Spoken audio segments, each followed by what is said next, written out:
امتناله باللسان ولا بالقلم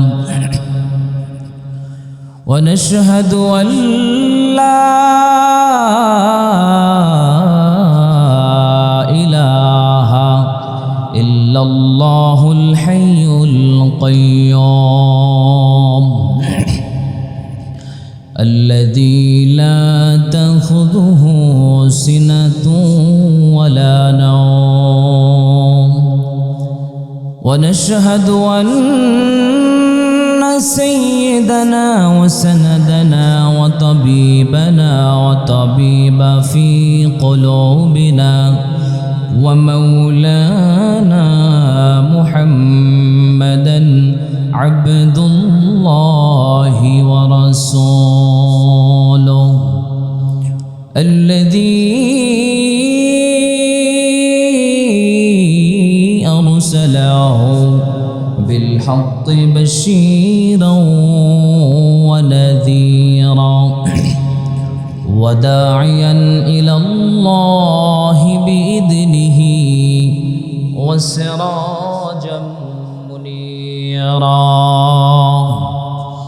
فقد قال الله سبحانه وتعالى في كلامه المجيد والفرقانه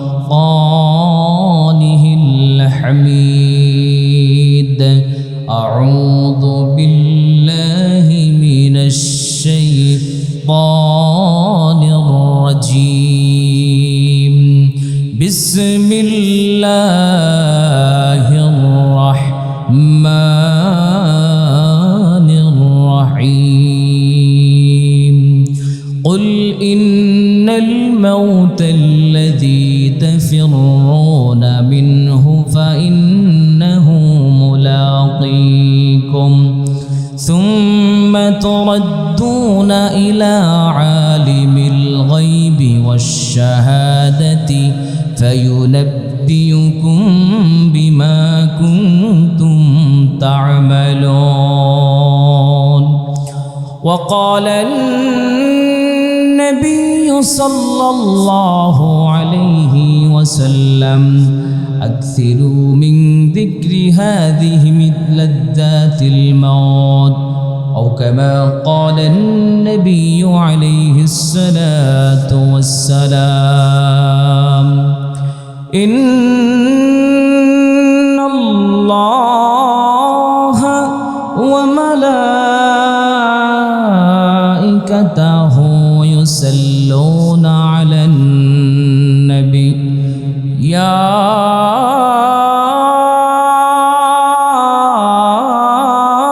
أيها الذين آمنوا صلوا عليه وسلموا تسليما اللهم صل على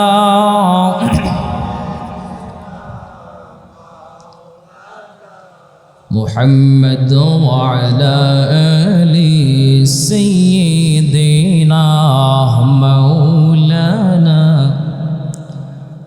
বাবাজিরা আমার দুরূদ শরীফ পড়তে কি কষ্ট হয়? দুরূদ শরীফ পড়লে লাভ না লস?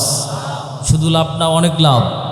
রাসূল করিম সাল্লাল্লাহু আলাইহি ওয়াসাল্লাম বলেছেন, মা মিন আবদিন ইউসাল্লিমু আলাইয়া ইল্লা রাদ্দাল্লাহু রূহি হাত্তা রুদ্দা আলাইহিস সালাম।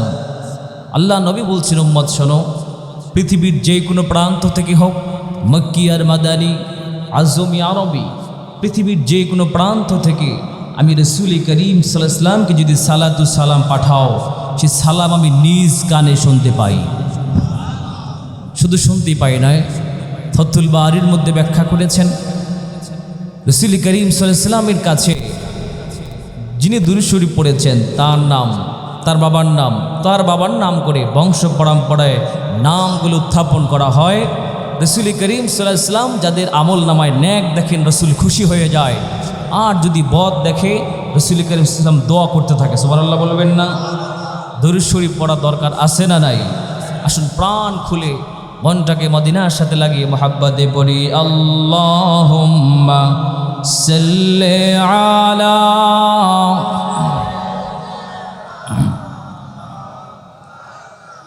মুহাম্মদ ওয়া আলা আলি সাইয়্যিদিনা ऐ मोहम्मद हशर में साथी बना लेना मुझे रोज महशर दस्त अपनी से पिला लेना मुझे अल्लाहुम्मा सल्ली अला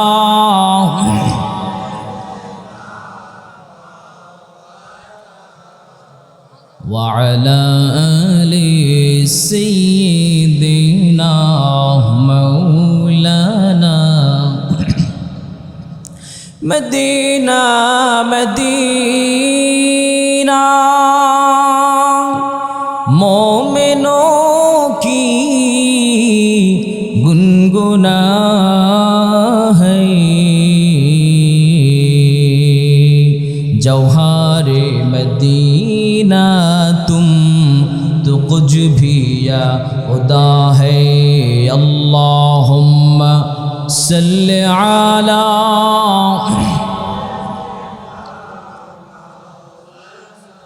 मुहम्मद व अला आलि सय्यिदिना মরণ থেকে যতই পালাও মরণ তোমায় লইবে গিরি ঠিক কিনা জোরে বলেন যদিও সুদূর আকাশ পানে পালাও সেথায় লাগিয়ে শিরি আল্লাহুম্মা সাল্লি আলা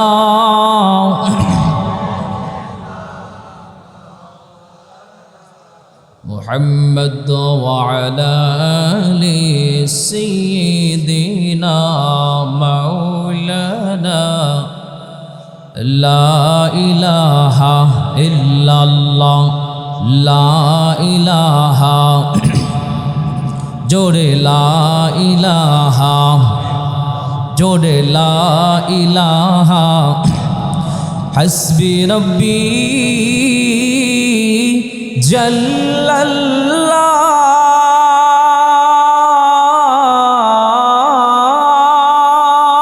জাল্লাল্লাহ মা ফি কলবি গায়রুল্লাহ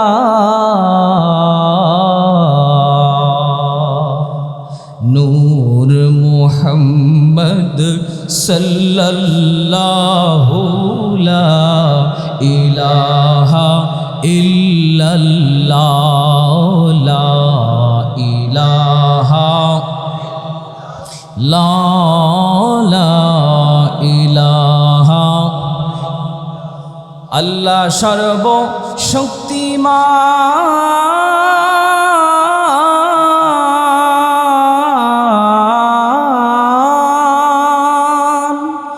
বান্দার প্রতি দয়াবান ঠিক কিনা জোরে বলেন জিন ইনসানকে করলেন দান যিনি ইমানের ইমান লা ইলাহা ইল্লাল্লাহু লা ইলাহা জোরে লা ইলাহা ও লা ইলাহা লা ইলাহা ইল্লাল্লাহু মুহাম্মাদুর রাসূলুল্লাহ সাল্লাল্লাহু আলাইহি ওয়াসাল্লাম। অশ্বদিয়া দক্ষিণ পশ্চিম পাড়া দারুস সুন্নাত দিনিয়া নুরানি হাফিজিয়া মাদ্রাসা ও এতিমখানার উদ্যোগে পঞ্চম বার্ষিকী সালে সব ওয়াজ ও দোয়ার মাহফিল। আজকের মাহফিলের সম্মানিত প্রধান মেহমান জনাব মাওলানা মুফতি মোহাম্মদ মুজাম্মেল মোনাওয়ার সাহেব মাদ্দাজিল্লুহুল আলী আজকের মাহফিলে আলোচনা করেছেন। মাওলানা শামসুল হক সাহেব মাদ্দাজিল্লুহুল আলী আলোচনা করেছেন আপনাদের অত্যন্ত আপনজন, প্রিয়জন, অত্র প্রতিষ্ঠানের কর্ণধর, বিশিষ্ট আলেমে দ্বীন, সুযোগ্য কিতাবী একজন আলেম জনাব হজরত মাওলানা কারি মোহাম্মদ বাইজিদ হুসাইন সালিহি মাদ্দাজিল্লুহুল আলী, সম্মানিত মুদির মোহতামি মত্র মাদ্রাসা। আলোচনা করেছেন মাওলানা নুরুল হক সাহেব মাদ্দাজিল্লুহুল আলী সহ আজকের মাহফিলে উপস্থিত সম্মানিত সভাপতি, দেগার হজরত ওলামায়ে কেরাম, মুরব্বিয়ানে আজম, যুবক ভাইরা, পর্দার আড়াল থেকে শুনছেন সম্মানিতা মা ও বোনেরা, আল্লাহ জাল্লা শানুহু ইলাহুল আলামিনের আলিশান দরবারে পরম শ্রদ্ধার সাথে লাখো কোটি শুকরিয়া জ্ঞাপন করছি যে মহান মুনিব, মহান সত্তা আল্লাহ সুবহানাহু ওয়া তাআলা আপনাকে এবং আমাকে অসংখ্য ঝামেলা থেকে মুক্ত রেখে সব থেকে বড় নেয়ামত যেটি দিয়েছেন, একটি স্বাধীন রাষ্ট্রে বসবাস করার সৌভাগ্য দান করেছেন। এখনও বাংলাদেশে 3 লক্ষাধিক মসজিদে আজান হয়। অবাক হয়ে যাবেন, গোটা বিশ্বে এমনও দেশ এখনও রয়েছে যেখানে জোরে আজান দেওয়া নিষিদ্ধ। আমার এক আত্মীয় ফোরল্যান্ডে থাকেন, বলছেন ভাই 4-5 কিলোর মধ্যে মসজিদ পাওয়া যায় না, জুমার নামাজ পড়া যায় না। সে কঠিন একটি সময় আল্লাহ তাআলা আপনাকে আমাকে জান্নাতের বাগানে এসে আসবার, বসবার, কোরআন সুন্নাহ থেকে কথা শুনবার তৌফিক ভিক্ষা দান করেছেন। এজন্য দিল মন উজাড় করে প্রাণ ভরে আওয়াজকে আরশে আজিম পর্যন্ত পৌঁছে দেওয়ার লক্ষ্যে সকলে বলি আলহামদুলিল্লাহ। জোরে বলেন না আলহামদুলিল্লাহ। আমাদেরকে আল্লাহ ভালো রেখেছেন, এর কথার মধ্যে কোনো সন্দেহ আছে নাকি? জোরে বলেন, সন্দেহ আছে? আপনি পিজি হসপিটালে যান, বিভিন্ন হসপিটালে যান, ডায়ালাইসিসের রোগী যারা, কিডনি রোগে আক্রান্ত যারা, এরপরে মহামারীতে আক্রান্ত যারা, তাদের কাছে যান। আমার বিশ্বাস আপনি একজন মুমিন হলে আপনার মাথা রবের শুকরিয়ার মধ্যে থাকবে। জোরে বলেন ঠিক কিনা? আবারও বলেন আলহামদুলিল্লাহ। ভাইরা আমার, কথা বেশি বাড়ানো যাবে না, অল্প সময় গুরুত্বপূর্ণ কিছু কথা বলার চেষ্টা করবো ইনশাআল্লাহ।